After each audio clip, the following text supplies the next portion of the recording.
been more than a week since Greens co-leader Metiria Turei admitted she committed benefit fraud when she was a solo mum with a baby. Now the MP has added fuel to the fire, saying she won't dob in those who've told her they are committing similar offences today.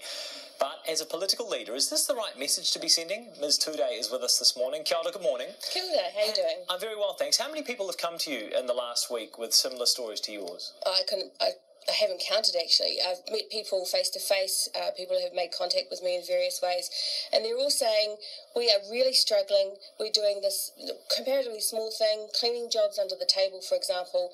We're desperate, we're fearful, but we feel that there's no way out. These people are my constituents. I take care of them. Roughly how many would say they are still breaking the law? Well, there's probably been a few hundred that have made contact over the time.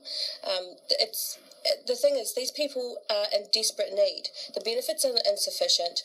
They feel that these are the only choices they can make. They are good people. They do not want to have to do this, but they feel they've got no choice if they want to feed their kids and put a roof over their head. So we've got to fix the system so that it never requires people to be making these choices between keeping secrets and telling lies to WINZ and taking care of their kids. A few hundred people have come to you in the last week and said they're breaking the law. I think that's probably about it. Okay. We're also seeing other people making very public declarations about their time on the benefit, and saying what they did because they're trying to expose the system because the system is broken. What do you recommend to people who come to you and tell you about their personal circumstances, particularly the ones who concede they are breaking the law?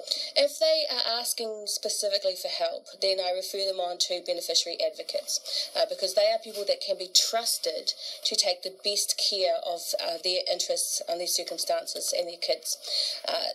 I know that Minister Tolley wants people to go to WINZ, but WINZ has a culture of fear and punishment that forces these people to be terrified.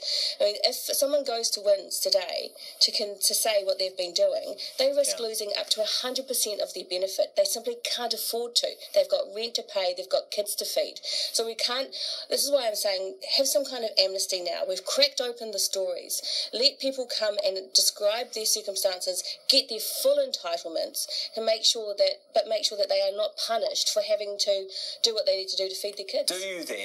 Do you condone people breaking the law? I don't condemn these people Do who you are doing what I condone did. people breaking the law? They are making the choices that they think are the best for them. So you are condoning them breaking the law? Well, you can describe it that way if you choose. Okay, I'm asking you though, do you condone people breaking the law? I will never condemn a parent who is trying to do the best for their kids. Okay. So, and you can describe that as you choose. Well, let me ask another way. Would it be okay for someone who is struggling financially to drive a car without a warrant? People do, because they have no choice. It's not a matter of whether it's okay or not, Jack. It's actually just the reality of it. No, this is a reasonable thing to ask. Is that okay? But this is what I mean. Like, it's if we have a welfare system that drives people into such deep poverty that they have no choice but to drive their car without a warrant because they can't afford to get a warrant, but they need to be able to get their kids to school and live their life, well then what kind of system have we built? That is the actual question. I'm not interested in judging these individual parents, mums and dads who are trying to do their best. I want to fix the system that forces them into these terrible, awful choices they have to make every day. How can you expect people to vote for you as a lawmaker when you don't expect them to uphold the law? Any law that requires a parent, a mum or dad, to have to lie in order to be able to feed their kids and put a roof over their head is a bad law. And my job as a lawmaker is to make sure that every law in this country is fair and just and does not punish people unnecessarily simply because they're poor.